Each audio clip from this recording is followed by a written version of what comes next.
Okay, now we're good.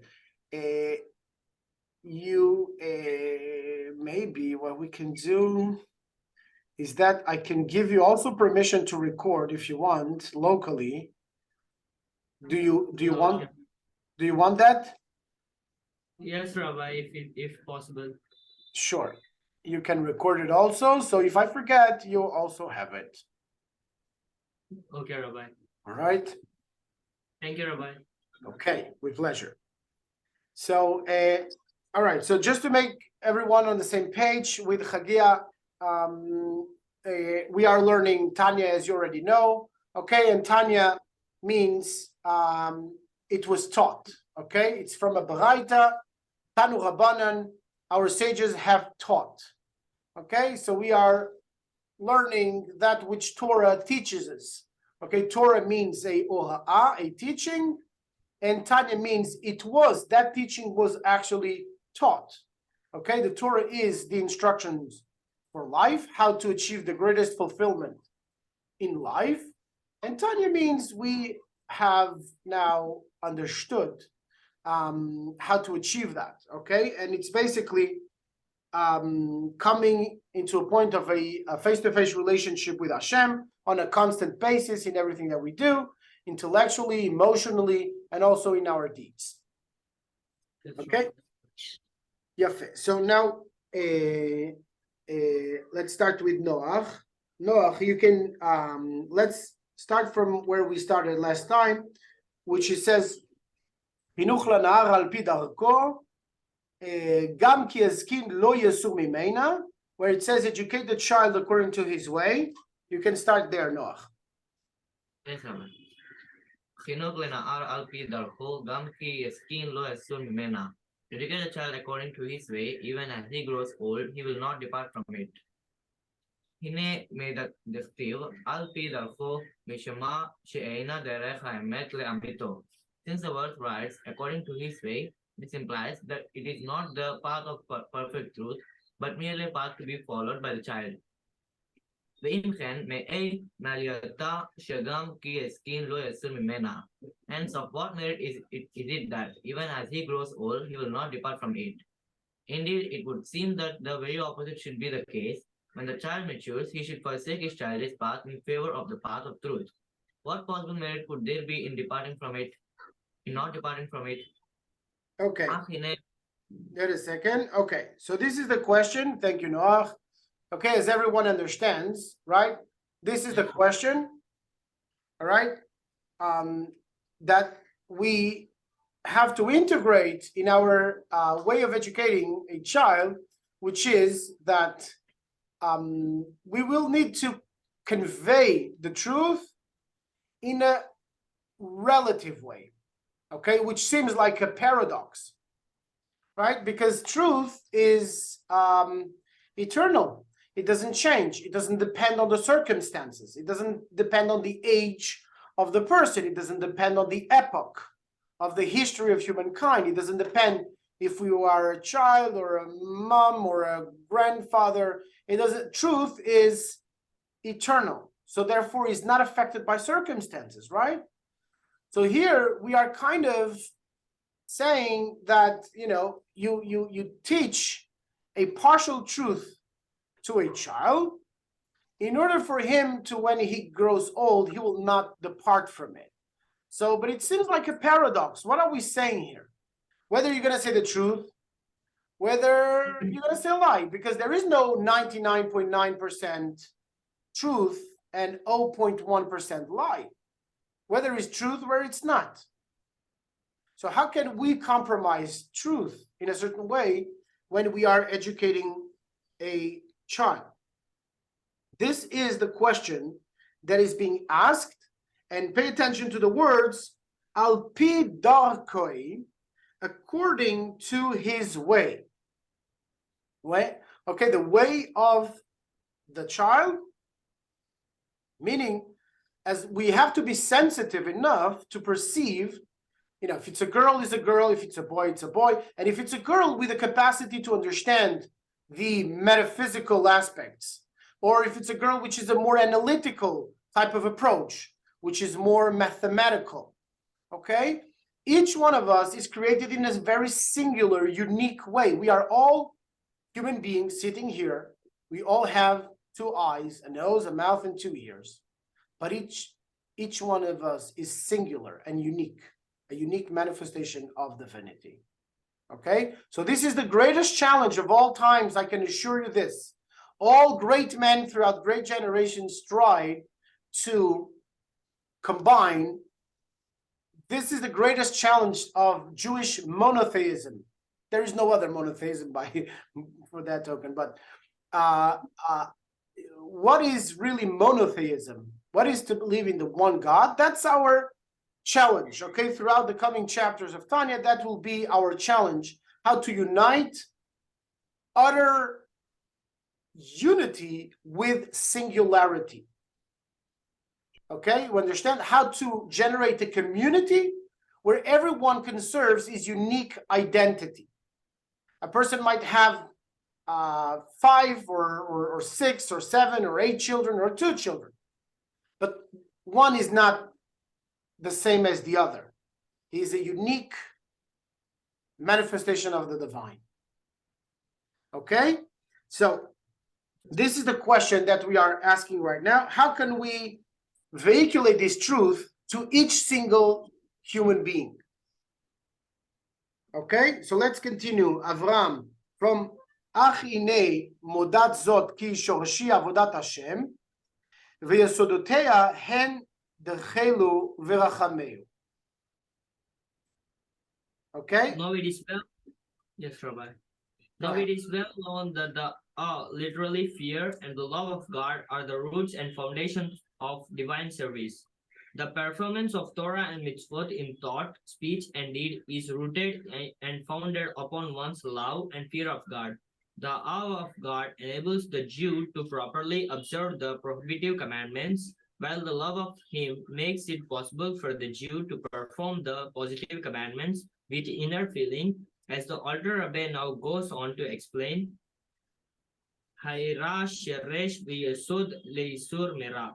Awe is the root and foundation of what constrains one to refrain from evil, ensuring that one will not transgress the prohibitive commandments. Ve'hahava lo asa to ukayom kol mitzvot asa deorita ve'darvan. And the love of God is the root and fundament of what motives one to do good and to observe all the positive commandments of the Torah and the sages. יפה. יפה מאוד. Okay, so this is a notion that you're already familiar with, which is the love and the fear of Hashem, which are the foundations of our relationship with Hashem. Okay, in the same way that you are afraid to hurt someone that you love, okay, your dad, mom, your sister, okay, you are afraid to hurt Hashem in going against, in transgressing one of the negative commandments. Okay, if you told us not to do something, so we don't do something. Why? Because we don't want to hurt the one that we love, the one that provides us with life. We do not want to compromise that channel. Okay, that corresponds to the left part of our body, the left arm, the left leg, essentially the left part of our brain. That is the left part of our body that corresponds to the Irat Hashem, the awe of Hashem. When a person serves God in a proper way, the left part of our body should be preserved and conserved and be effective in what it does. Okay? Excuse me, Rabbi. Go ahead.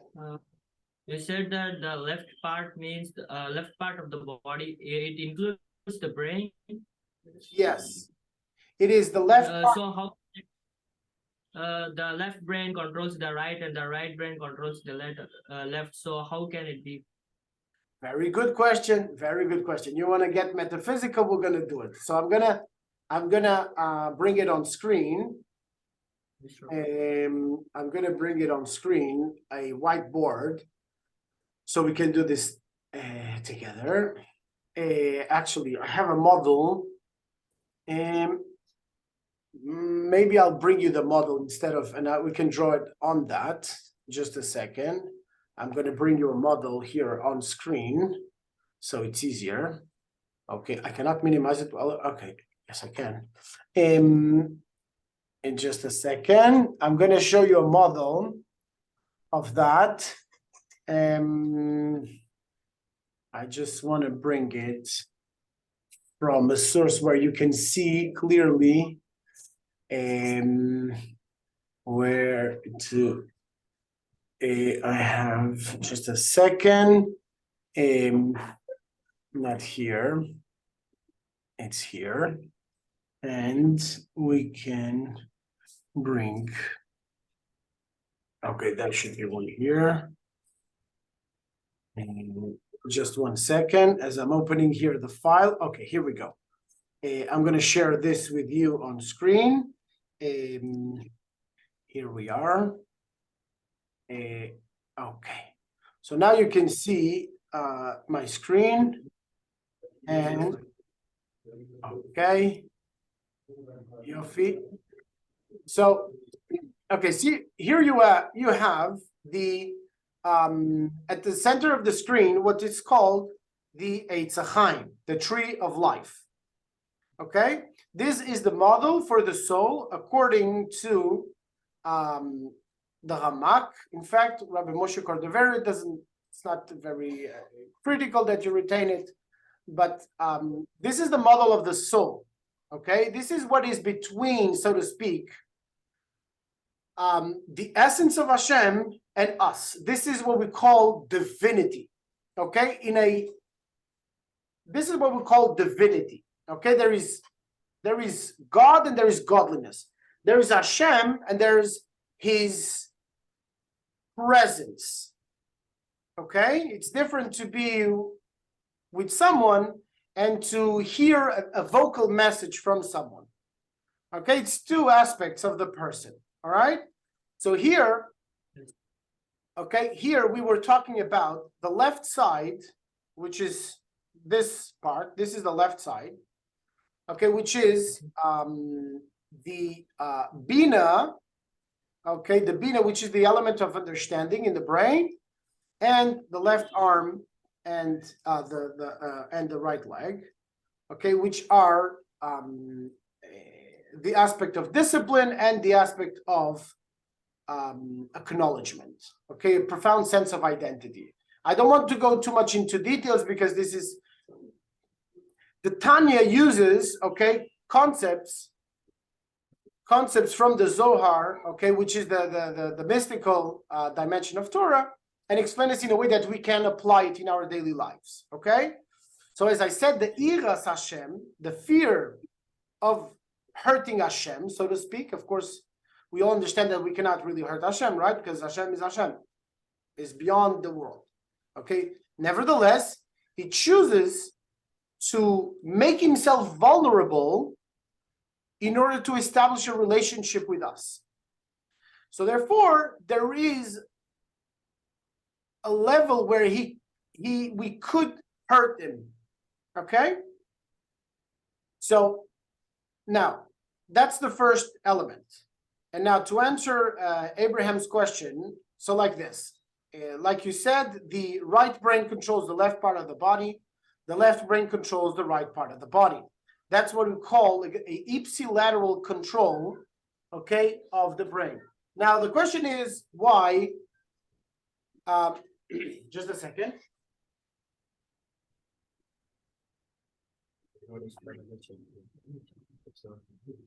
And that is at the level of the anatomy, okay? The biological structure of the human body is made that the system is ipsilateral. The right controls the left and the left controls the right.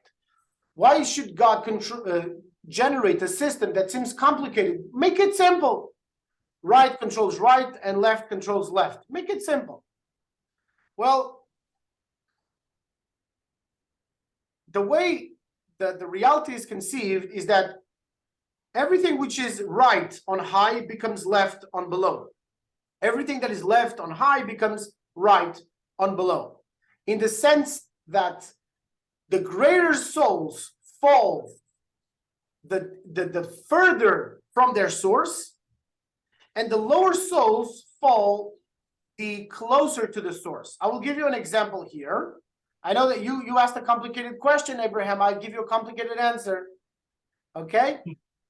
So like this. Look at this example and you're going to understand. If there is a wall here, okay, a wall with stones, and this is stone number 1, number 2, 3, 4, and 5. Now the wall falls, okay? The wall falls, and therefore the 5th stone is going to fall here, right? And the 1st stone is going to fall here.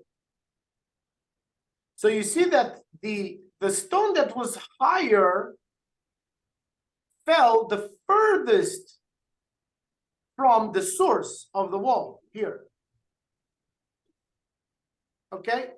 So the highest souls, those elements within reality that have the greatest potential, okay, for fulfillment, are those that fall the furthest from the source. Okay? So this is one element to take into account. So you see, for example, when there's a person that is suffering in the street, okay, so the conception that in some parts of India they have of the downcast, that there's a category that cannot change its own destiny, okay? This is not only the profound lie and profound misreading of reality. It means that the people that suffer the most, or they're in the most challenging conditions, are those that have the greater potential to fulfill the divine will. Okay, this was what the Baal Shem Tov revealed, as the fact that those that would sit in the back of the synagogue, okay, those that were the simple, those that didn't learn so much, they would sit in the back of the synagogue, okay, by habit. So the Baal Shem Tov established clearly that it doesn't depend on how much you study, that you have to sit in the front line of the synagogue or the Beis Medrash. He says, when you're comparing 1 to 10, it's comparable. When you're comparing 1 to 100, it's comparable. When you compare 1 to 1,000,000, it's still comparable. But when you're comparing 1 to infinity, there is nothing to compare with. So when you look at the essence of the soul of each person compared to Hashem, we are all the same. We are all absolutely, compared to the infinite, we are all same. Okay? That's the level of absolute unity, that will all come from the same source, from the same essence. Okay? Now, it still doesn't answer your question totally how the right controls the left part of the body. So, a very easily that the revelation, if the body, like I was doing right now, I was telling you that the left side is Bina, Gvura, and Hod, and now you have the frontal experience. The light is way too intense for your intellect eventually to absorb everything. So Hashem made this system of right controlling left.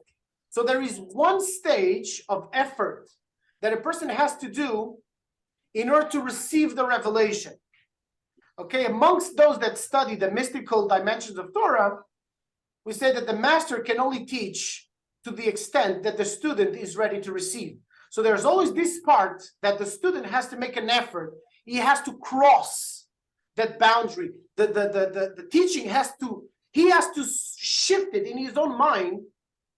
Because when I'm talking to you, right? what am I seeing? You are in front of me, Abraham. If you're straight in front of me, your right side is my opposite side. If your right shoulder is opposite my right shoulder, right, and your left shoulder is opposite my left shoulder, right? It's in a cross. Okay. So the transfer from a teacher to a student requires the shifting of the student. That's the secret of how to reach the deeper dimensions of Torah. If Hashem reveals everything from His own, if it was a straight revelation, we would not be able to grasp it. It's way too intense. So therefore, he crosses the system. So he generates a possibility for us to be able to uplift ourselves to receive that revelation. Satisfied with the answer? Okay, but anatomically, okay, that's obvious in nature. Okay, so Yafet. Okay, so actually, I didn't tell you the right side. Yes, go ahead. In 5 minutes, we'll have a prayer from the mosque. So in 5 minutes, we'll have the that, so we can stop then. Okay, no worries. Yes, Robert. Thank you. All right. Okay, so just to give the other side of the equation. Okay, on the right side, on the other hand. Okay, this is the right side, right? And you're seeing it. Yeah, you're actually seeing it on the right side as well, on the screen. But actually, this is the right side, right? And this is the left. So here, it should be the other way around, okay? So you see, you're going to get used to it. I mean, if you see it a lot. So on the right side, this is connected to the Avat Hashem, the love of Hashem. Okay, which is that what motivates us to fulfill the positive commandments. Okay? To love your fellow human being, to do charity, to establish harmony within the family unity, to study properly, to say Moedani in the morning, etc. The right, when we observe the positive commandments, that will reinforce the right side of our soul, the tree of life, and also the right side of our body, and we will be able to function perfectly. Okay? So generally, the right side is more the masculine aspect, and the feminine side is more the left side is more the feminine side. Okay, but each one of us has, of course, two parts to the body. So there's the right side, which is more masculine, the left side, which is more feminine. Also, men and also women have these two parts within their spiritual structure. But at the end of the day, right, a woman manifests as a woman ultimately, and a man manifests as a man ultimately. But we have to understand that what spiritually is happening inside of our own soul, so we understand how to manage that. Some people sometimes are confused, okay, which is not a good thing. Okay, some men have a little bit extra sensitivity, so they get confused, okay, about it.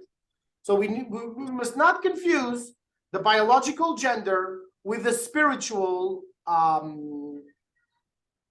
manifestation of what's going on right now. Okay, a man can be also feminine when he's listening, and a woman can also be masculine when she's talking, when she's speaking. To speak is a masculine property, a mashpia, an influencing property. To listen is a feminine property. Okay, that's in the spiritual realm. So far, so good? Yes, Robert. Sharon, does this seem clear to you? Thanks, Rabbi. Okay. All right. So, okay, so we're going to go back to our text. כמו שהתבאר במקומן, as we will continue now, as it will be explained in their proper place, So, wait a second. Simcha, would you like to read, please? Excuse me, Rabbi. Yeah. Okay, so we'll do the break. Let's pause the recording and then we'll meet in 5 minutes. Me too. Okay, so let's continue there. Simcha, would you like to read, please, further? As Rabbi, Okay, go ahead. as will be explained in the proper place. As will be explained in the proper place refers to chapters 4 and 41 in the first part of Tanya. This reference, as the Rabbi points out, corroborates the tradition handed down by Hasidim that the Alter Rabbi originally intended to reverse the current order, with this second part of Tanya appearing first as part 1 and the 53 chapters of the first part of becoming part 2. במצוות החינוכי גם כן במצוות עשה כמו שכתוב באורח חיים סימן שמג. The commandment of educating a child includes also training in the performance of positive precepts as is stated in Orach Chaim section 343. Since a child is to be educated to observe both prohibited and positive commandments, it follows that his love of God as the root and fundament of all positive commands must be such that it serves as the springboard for all the positive commandments that are performed as a result of education.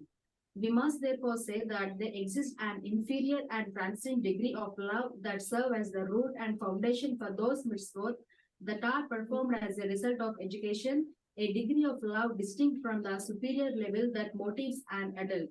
Nevertheless, as shall soon be explained, this lower level of love too, a love which is according to the child's way, possesses certain permanent qualities that make it desirable that even as he grows old, he will not, and indeed should not depart from it. Yafe.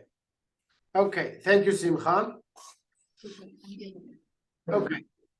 So we all know, maybe you have little brothers. We all know that a 3-year-old child is attracted by toys and by candies, okay, and ice cream, okay?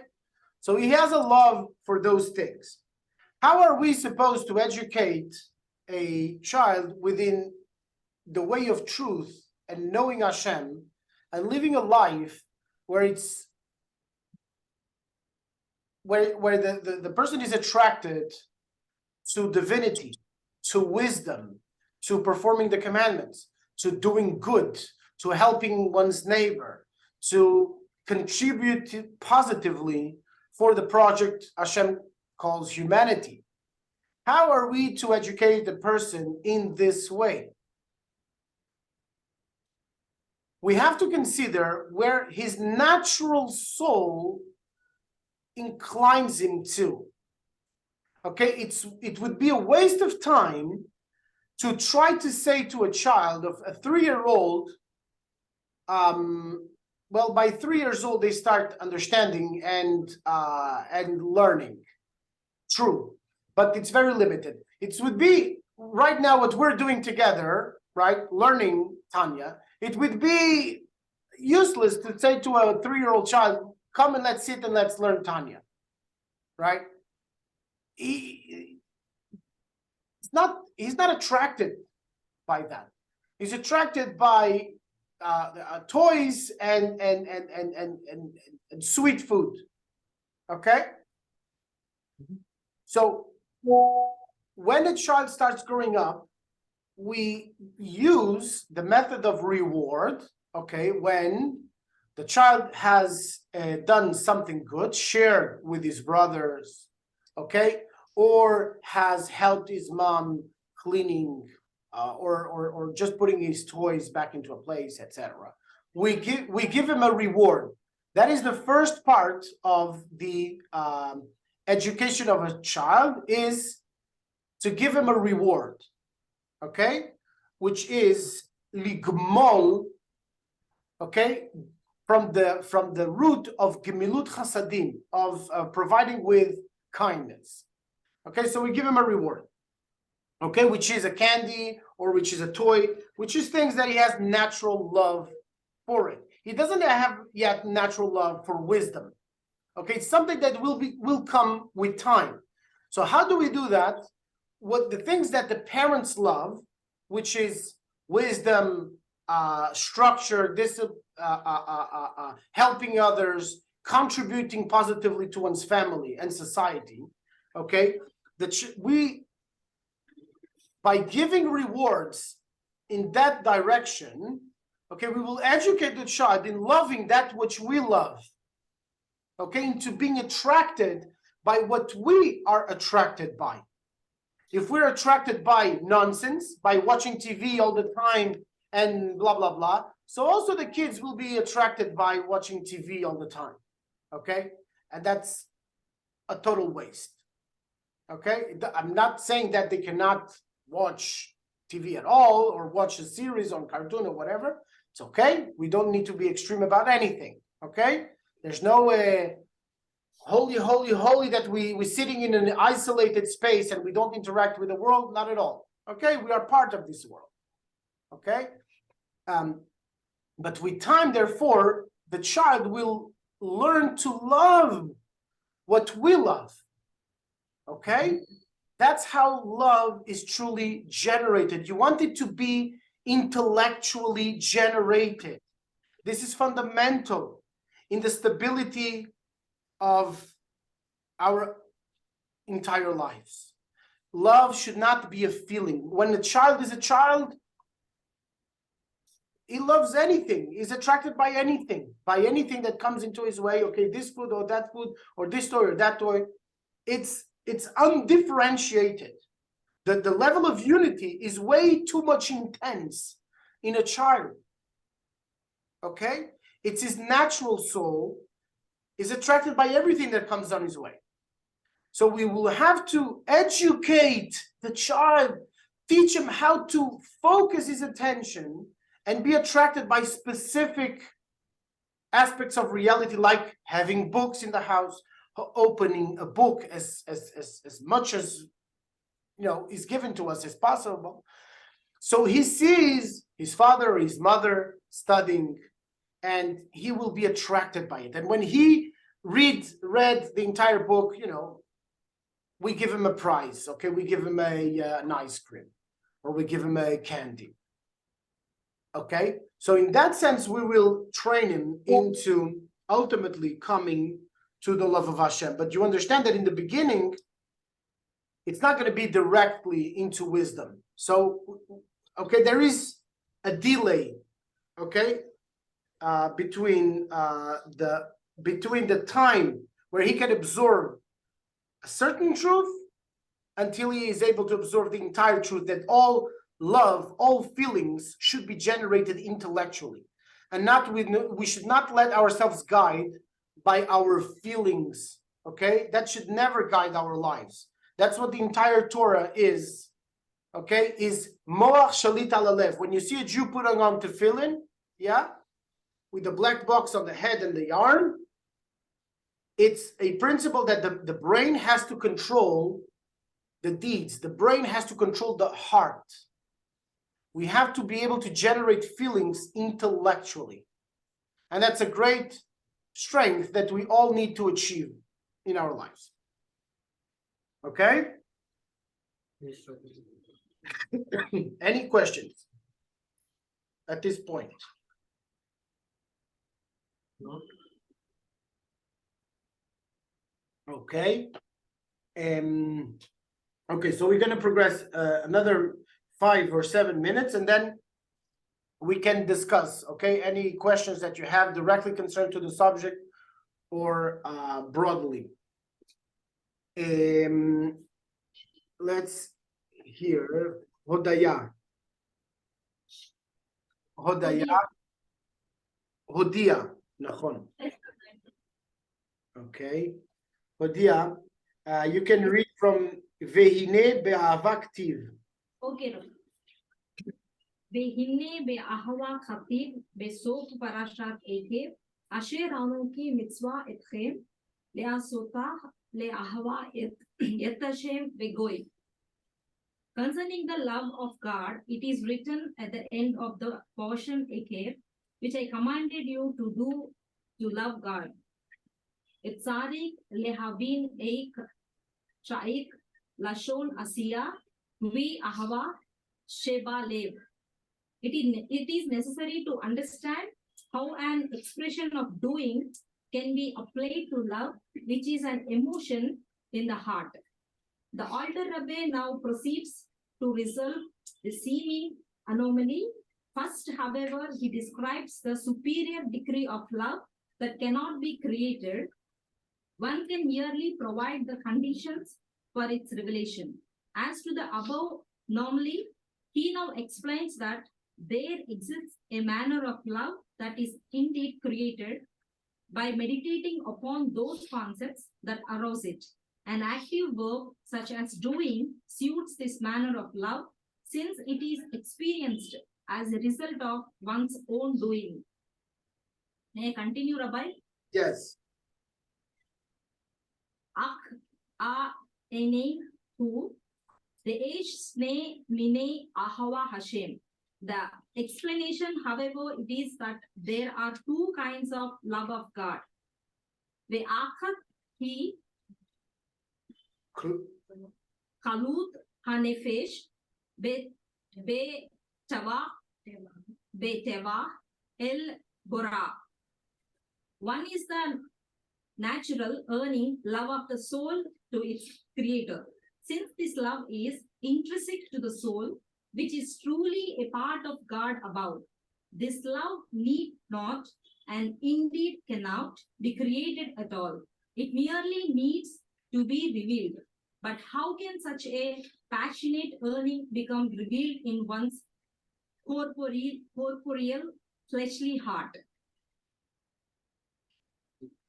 Yafe. Okay, let's stop here for a moment and try to understand these two types of love. So first thing we see that in Parshas Eikev, in Dvarim, Deuteronomy chapter 11, verse 22, in Parshas Eikev, we are commanded to love God like if it was an action. But love is a feeling, right? Whether you love someone, whether you don't, or whether you love something, whether you don't. How is it possible that we can do anything about it, right? Whether you love it, whether you don't. It's something that is beyond the revealed consciousness. It's not something that you can change, apparently. So in Eikev, we are commanded to do. Okay, what are we commanded to do? To fulfill the positive commandments of the Torah. Okay? To introduce us to the following. There are two types of love to Hashem. One is the natural love that everybody is born with, because we feel that Hashem is the very source of our life. So we'll be, by the Jews, there is this very natural, obvious love towards Hashem. Okay?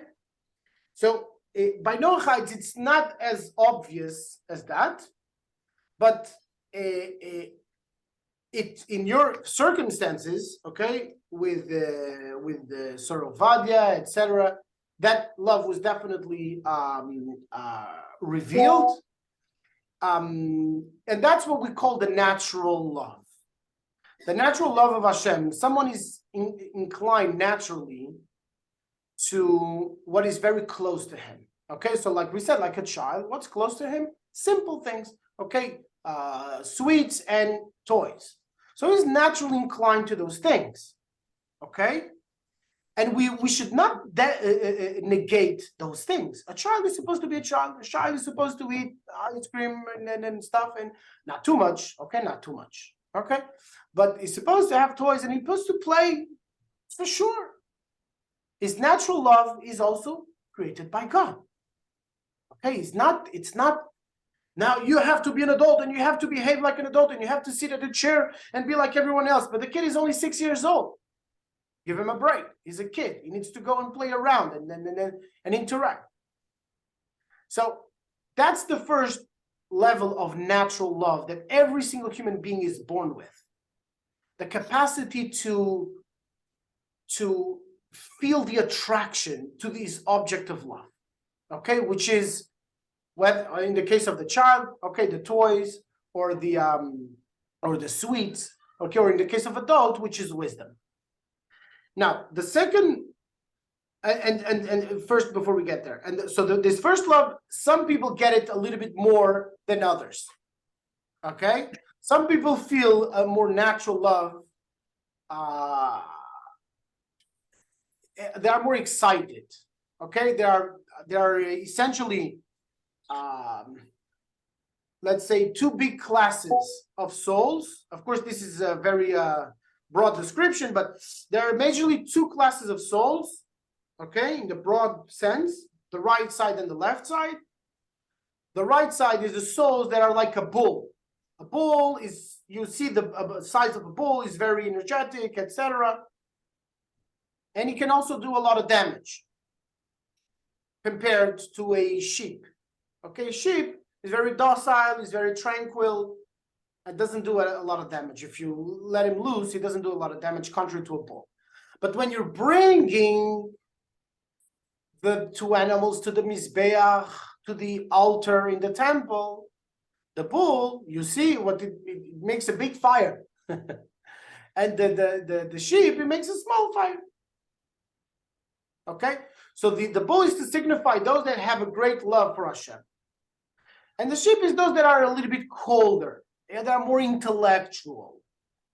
They're more intellectual, therefore, they have their advantages, but they also have the challenges. Okay, as on the side of the bull, it also has its advantages and also its inconvenience. Okay, which are that in the first case, the love, when it's when the person is excited with the love of Hashem, right? The person is very flexible, because only when iron, you can only bend iron if it's hot. Okay, so the bull is this service of Hashem where there's a great love of Hashem, and it is flexible. Okay, on the other side, the sheep, where it's very intellectual, it's more people that are more intellectual, okay, and they are less flexible. Okay, they will do less damage, but they will also have a harder time to progress in life. Okay, they will not deviate easily from their path, but they will have a hard time to progress. You know, it's like the metaphor. You know, what do you prefer to have if you're riding your horse, okay, to go home? What do you prefer? A young, powerful horse, or a old and slow horse? Okay, the young and powerful horse. Okay, it's true that if you make a mistake in the path, okay, you go much further into the mistake, but also you come back much faster into the origin of the crossroads. While the old horse, if you make a mistake, true, you don't go very far, okay, but also it's very lengthy to come back to the source and then to change to the other path. Okay, so it's not one is better than the other. That's not the question. The question is that each one of us needs to know what the source of his soul is. If the person is more intellectual, or if the person is more heartful. Okay, that is the exercise. Each one needs to know what the nature of his soul is. Okay, so that is the first love, the natural love. Okay, and the second love is the love that we work on. Okay, and then eventually, that's what we're doing right now in the past 2 minutes. By we meditating on these concepts, we can activate a higher level of love. Okay, by contemplating that Hashem is the source of our life, the source of our body. So therefore, we're going to develop not a natural. It's supposed to become natural at some point, but we are going to meditate. We're going to do something about it. Okay, we are going to study. That's what we're doing. We are doing it. This is what Tanya is actually doing something about it. We are naturally inclined to things that are not really worthwhile. Okay, like when a child is a child, but when we become 15 years old, 16 years old, 20 years old, we're not attracted by the same things, right? We're not attracted by toys and ice cream all the time. Okay, we can like ice cream, but we're not attracted by, at least we shouldn't be. Some people are still attracted, with their phones playing games. I'm not saying that's bad.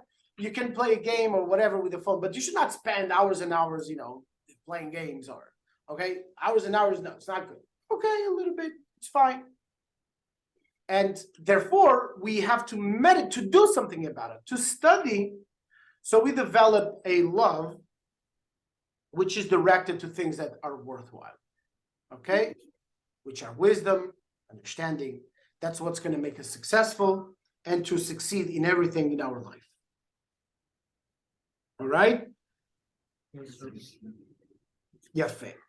So we're going to stop here for the text itself. Okay, and now we're going to try to have some questions and discussion. Is there on your side any open questions of today or of before? Are there any questions? If not, I will ask questions. Rabbi, can you please elaborate the question which I asked before, so that I can have that more clarified? Yes. Clarification. Yes. So just a second.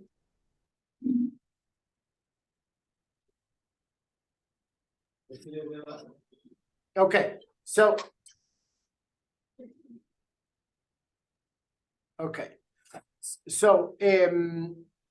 so the principle of the right and the left, I'm going to give you are two major principles in Torah, okay, where the decisions that are made in Torah come from two schools. The biological answer you do understand, Abraham, right? Why the right controls the left and the left controls the right? Because there needs to be a certain separation, okay, between that which is on high and that which is on below. We are the negative, so to speak. Everybody makes pictures with their phone, but in those days, like 20 years ago, when we make pictures with a film, okay, you bring inside the negative. It's called the negative, right? It's a bobbin with the negative that you then imprint. So the printing of the light on that is the negative. Where there's light, it's going to become black, and whereas there's no light in the scene itself, it's going to become something other than black. Okay, scales of gray, etc. Okay, that's first point. Second point. So okay. Second point. When you wanna write on a rock. When you want to write on a rock, okay. Let's say that you don't want to write on a rock because you write on a paper right now. You don't need a rock. But if you write on a rock, you remember you have to carve into the rock in order to give significance to something that you want to convey, a message that you want to convey to another person, and you only have a rock to write on. You have to convey, you have to take off the rock in order to write a letter. So you have to take negative in order to establish a positive connection with someone else. The purpose of communication is only when there's someone else. So you understand that the negative, what's negative for you is going to become positive for the other person. Okay? Hold that. Okay? Hold that. I'll give you another two examples, and then I'll give you the deeper explanation. of the schools of Beis Shammai and Beis Hillel. You ask complicated questions, you're going to get complicated answers. No, but it's fine. I'm happy that if so far so good, everyone. Sarah, all is clear Yes, Rabbi. up to now? Okay. Okay. Another 2 examples and then one deeper explanation. The next example is, look at your paper, at the text on your paper. What do you see? You do see letters and paper, right? What seems to be wrong in that page? What seems to be wrong in that page?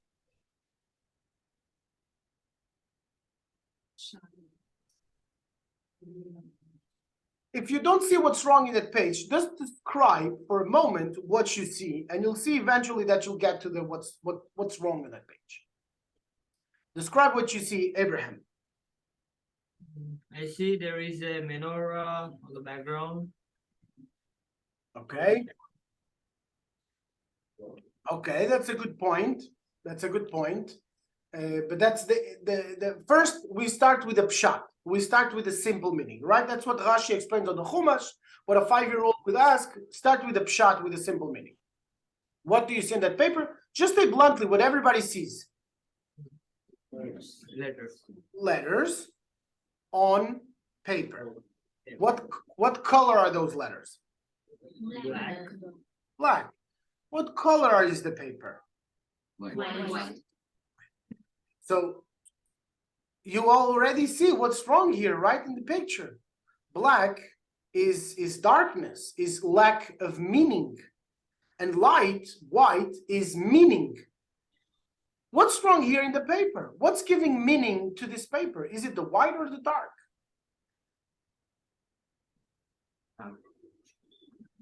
Where's the meaning? It's in the black letters, right? In the black letters, that's where you have meaning. Where it says, Ach Einyan Hu deyesh shnei minei avas Hashem. The explanation, however, there is 2 kinds of love of God. Where did you find meaning? In the black letters. Why are the letters black? Why are the letters a lack of light? And the paper is the white part. That's supposed to be light, and that's supposed to be meaning. We are entities, we are beings of meaning. We give meaning to this world. Yes, each one of us. We're the only meaning that this world will ever have. The world doesn't have a purpose in itself. We are the only ones that give a meaning to this world. Okay? So when you see the letters that are black into the white paper, you see something wrong here. The letters should be letters of light, white letters, written in the black paper. The paper in itself doesn't convey any meaning, is the negative aspect. So shouldn't it actually be the dark one? And the letters shouldn't be the letters of light, being white, the positive ones, right? But here the letters are the negative aspect. You understand? The so to speak, the left aspect, and the paper is the right aspect. The right is always light, and the left is always dark. Okay, and dark doesn't mean negative, like suffering or something like that. It just means that dark or negative receives, and positive or light gives. Okay, that's what it means. And this is dynamic. Okay, it's not this is always black, this is always white. No, it changes, right? It's dynamic. When we go to the spiritual levels, it becomes dynamic. So the letters itself, they are black because they are the contraction. We will see this in chapter 3 of Tanya. It's called a tzimtzum, a contraction. So the letters are black because they are contracting light. Therefore, they become negative. Okay? It's a negative. But this is regarding God. Regarding us, it's positive because we derive meaning from it. You understand how this changes? Yes. Okay, the letters, if they are considered as the left, they become right for us. They give us meaning, but for Hashem is a contraction. Okay, now I'll give you the second example. It's the negative aspect for Hashem. Now I'll give you a second example. Okay, I know this is not simple, it's a little bit metaphysical, but I hope that everyone is following. Second example, this one I think that you're really going to get it, I mean, easily. You already understand the letters, but like this. When you're trying to explain an idea to someone, all right? You're there sitting in the room, you and Gedalia, right? You're just you and Gedalia. You're sitting, both of you, and you've been learning. And you have this wonderful idea inside of your mind. And you say, Gedalia, I say, I have something to tell you. And he says, okay, he's all excited to know what's the idea, what you understood, etc. He's all excited about knowing what you want to say to him. And for a moment, you keep quiet. You're meditating upon how to articulate the idea to convey to him. And you keep quiet for 5 seconds, 10 seconds, 15 seconds. While this time goes by, there is darkness by Gedalia, and there is light by you. Why? Because the idea is shining within your mind very brightly. But by Gedalia, there is darkness because he's not hearing anything. There's no revelation. And you just told him that you were about to reveal to him the entire secret of the universe, of why the earth was created, the world was created. And he's sitting in darkness. He doesn't hear any revelation from you. That's until that point where when you start talking and conveying the idea to Gedalia, the exact opposite process starts. What's right becomes left, and what left becomes right. The idea that was very bright within you and darkness by Gedalia because you were not revealing it, as more you are explaining, the darker and darker and darker the idea will become to you, because you are contracting that idea, and finally you are explaining things to a distance where it's so far from the original idea. By Gedalia, it's going to be the opposite process altogether. The more you explain, the more revelation, the more light there will be within him. So you see how this works? Okay, the light within you becomes eventually darkness on the other person, and the other way around. The more dark it will come for you, the more light will become to the. So the right side will become left, and the left will become right. Okay, Sarah, you understood the idea? Okay. Now a final explanation. Okay, and then we'll conclude. It just takes a minute.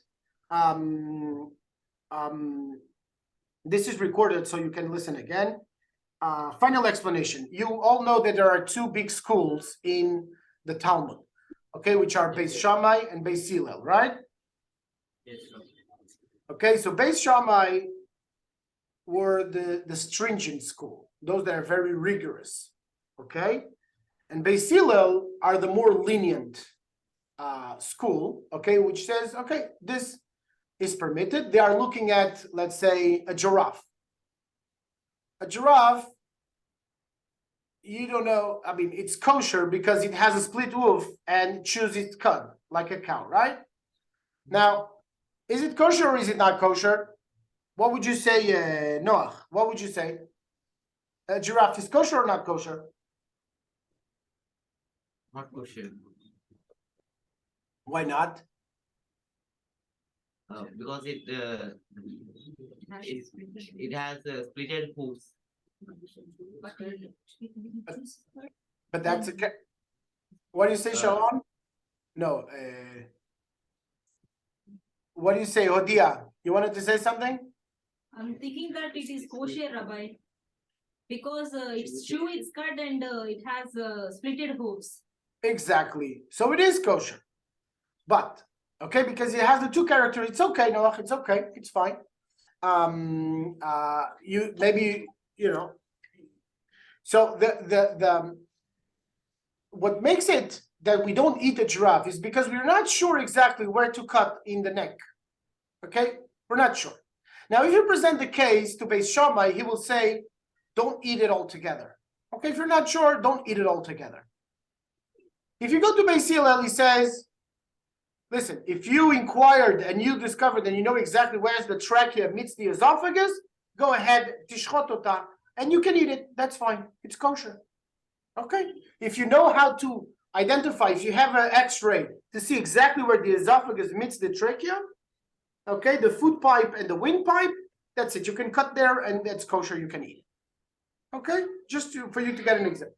Second example is Beis Shammai will say in Hanukkah, Beis Shammai will say light 8 candles the first night, 7 candles the second night, 6 candles the third night, etc. And Beis Hillel will say light 1 candle the first night, 2 candles the second night.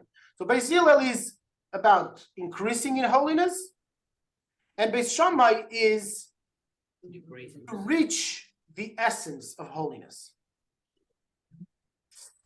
Okay, so pretty much, I just want to give you, this is pretty much the right and the left in the Torah. Okay, don't mix it with politics. But the right and the left in the Torah, the Beis Shammai is from the right, and Beis Hillel is from the left. Here, you would think left, which is the negative, it's better, right? Because he permits more things. And Beis Shammai is the right, but it seems not to be good because he prohibits more things. Okay? Now, the thing is that Beis Hillel looks at how things can be right now fulfilled in the world. Right now, what's the situation that we have at hand? We have this condition, so this is possible right now to fulfill or not. Okay? And Beis Shammai, he's going to look into the potential of the thing or the person. He has the potential to actualize, but not now, not in these circumstances. So he's going to prohibit that. Okay? So there are 2 ways to look into a child as well. You can look at, and one does not contradict the other. They are both valid. Elu ve'elu divrei Elokim chaim. There is not one better than the other. You just have to know what is the source of your soul, okay, and know then how to master your spiritual strength.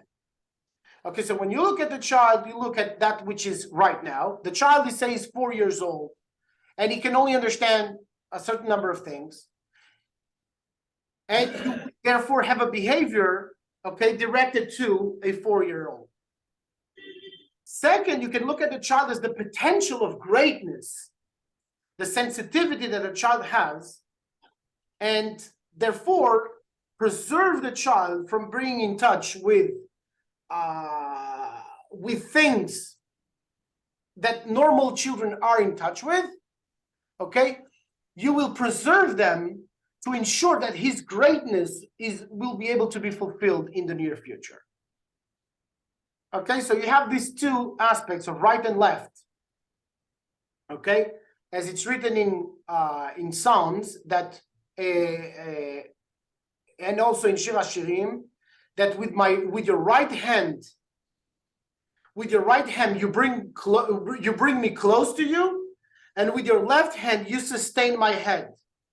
Okay, this is the 2 hands, the right and the left, that Hashem uses to bring us close to him with his revelation, with his love, with his proximity. And with the left hand, he sustains us with his laws, okay? With the strength that maintains the relationship ongoing. Okay. So I hope that this answers your question. Yes. Yes, Rabbi. Very good. All right. So I wish you all a nice evening. Shavua tov u'mevorach. May you have a blessed week. Toda, besimcha, and I'll see you all next week, B'ezrat Hashem, in good health, in shape, and joyful. Besimcha.